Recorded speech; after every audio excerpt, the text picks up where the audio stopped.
Hello and welcome to the Rookie Rancher. My name's Tom, and today's project is going to be custom building one of the stall doors here. This is for Panda, and she's a pony. So as you can see here, she's fairly small. So when she's up against that door, she doesn't really have much chance to look around and socialize with the others. So we're going to try to fix that today. We're going to basically shorten the actual door part here so that she can actually look out. So the first thing I need to do is to take some measurements of the door and then draw a design to work from.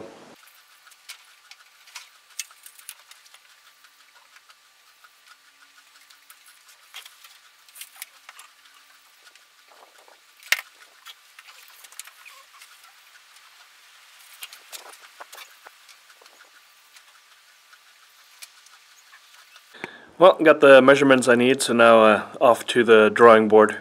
There we go. So this is the exploded view of how the door is going to be put together. Whenever I do a project like this, I do like to visualize what I'm going to do and the pieces that are going to be used and how they're going to be used in regards to each other.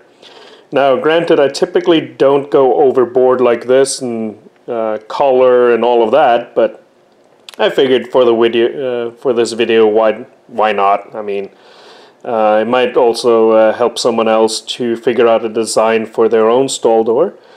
The different colors symbolizes the same kind of thickness of wood.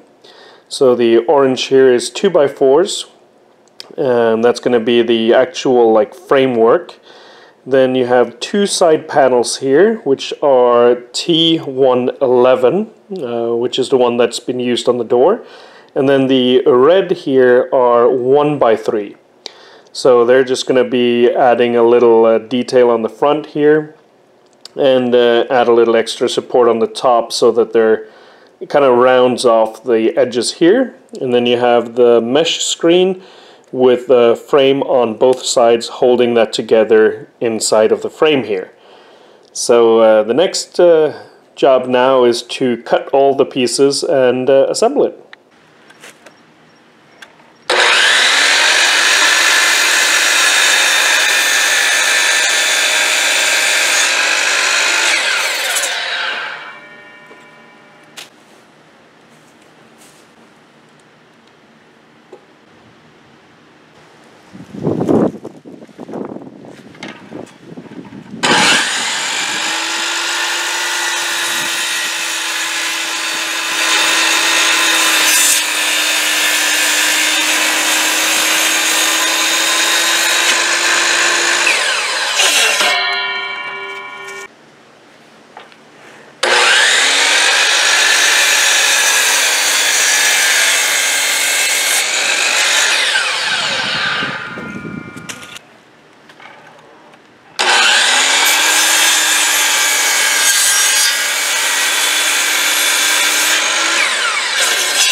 So now that I have the general frame here, I can very easily figure out where to put the middle bar and also measure that up to size real easy.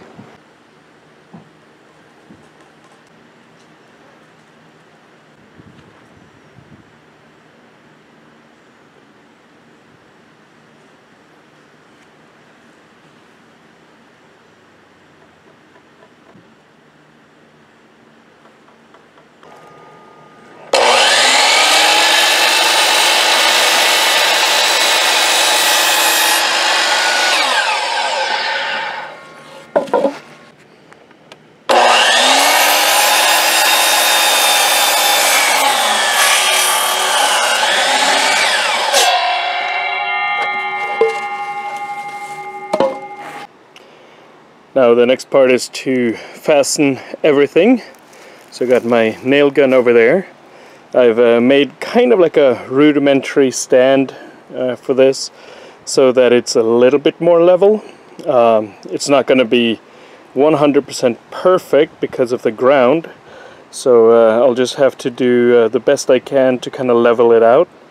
I wish I had a work table, but that's you know, one day in the future I might have that. But for now we'll just have to jury rig it like this and make the best of it.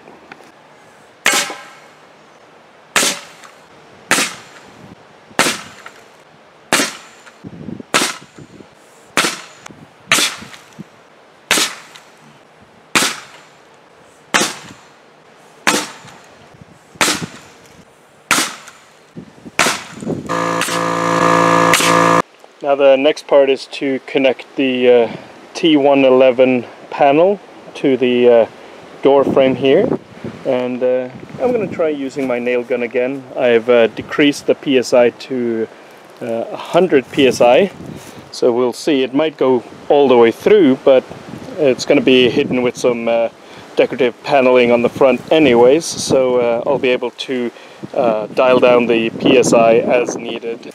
Now you can also see here that what I've done is I've made it flush to this. I'm going to have a little shelf that sticks up over this and kind of wraps around the edges.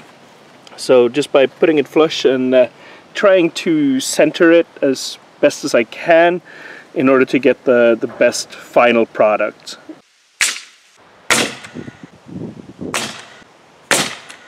I'm not going to go around the entire perimeter because, as I said, I'm going to have a decorative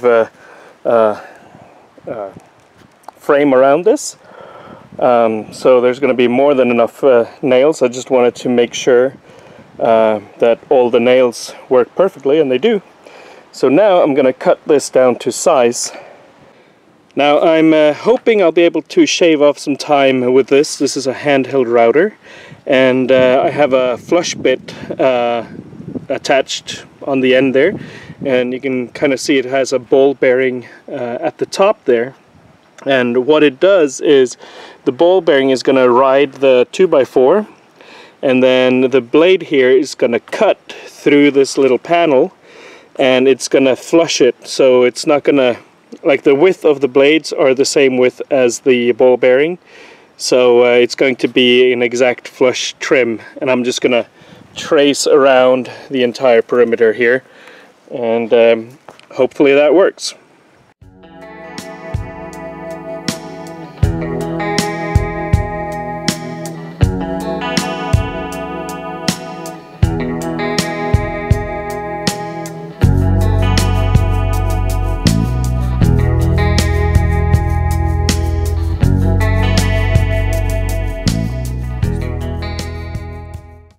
That went surprisingly well, actually. Had a few like wanderings with the blade, as you can see here, but overall, I mean, that was really smooth. And you can also see here how flush that is. It basically follows the contours of that frame, so that is now a perfect fit.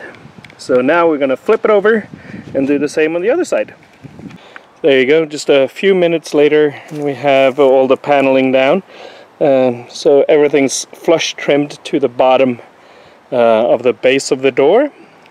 So next is going to be to put some decorative trim around this, and then put up the actual wire, I guess, the grid. Yeah, we'll call it the grid. We'll put up a grid. That's the rough cut of the decorative panel. So next thing now is to take the nail gun and just secure those, and I'm done with the bottom part. Before I can put in this grid solution up here, I have to put in these red planks here. These are basically just like decorative inserts, I guess, that would go on top of this gap to kind of fill in all of these little lines here, and also make it a little bit more smooth, so that, you know, when you're running your hand over here, it's not going to be as rough. So I'm going to use the same kind of wood, just a 1x3 here, and I'm going to basically cut it to fit one on this side and one on the other side. So you can see here, got one on each, and then we can go ahead and fit the grid afterwards. There you go, I've marked the areas I need to cut out on both sides, and I've also cut this to length. So I'm just going to use my cordless jigsaw there and cut those out, and that's about it. Now the next part is to cut this little mesh or grid or whatever you want to call it to fit, and I was not expecting it to fit this well in the width here, because as you can see it's a very long piece. I was thinking I would have to turn it so that it would go this way in order to fit, but it actually fits perfectly. So I'm going to mark where I need to cut this and then cut it with the wire cutters there. And as for the material that I've used, most of it is reclaimed. Like the 2x4s, those are the old railings on the house, and this mesh wire thingamabob, that used to separate the two stalls in the barn. Took away the wall and saved this for a later project, and I'm going to be using it here. So now that I have the screen cut to size, I need to make this little frame, which is basically a support on either side, and I'm going to make this out of these. So next part is just to measure up the inside diameter here and nail one strip down, and then lay that grid to rest on that, and then go from the other side and do the same on that side. When it comes to securing these, I'm just going to use a brad nailer because using the framing gun on that is going to be way overkill, and especially right here where the nail's most likely just going to go all the way through. But the brad nailer should be more than sufficient enough to put up the frame here. And that's how it looks when I have the frame on the bottom here, and then the grid laid on top.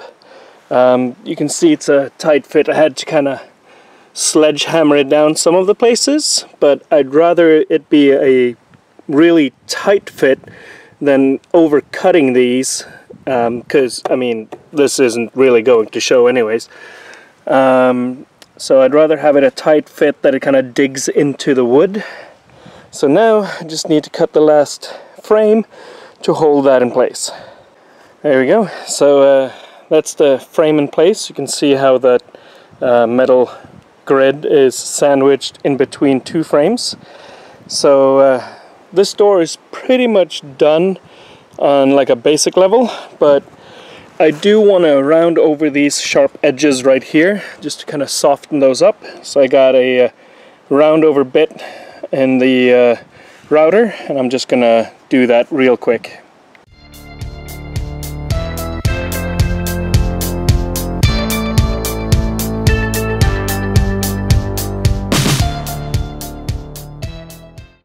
Now the only thing left to do before replacing the door is to attach all the hardware.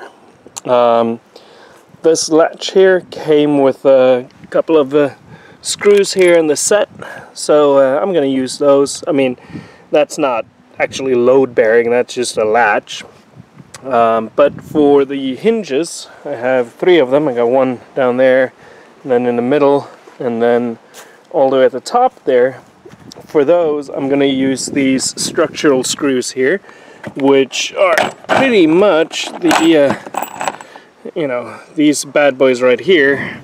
And you can see here they're going to go fairly well down into the wood and secure that, so these hinges aren't going anywhere. So using some of the offcuts, I made a little jig there to kind of hold this door in place, so that when I take that off and replace it with a new one, it's going to be in the exact same location. And here you have a little side-by-side comparison. So you can see that the new door is a lot shorter.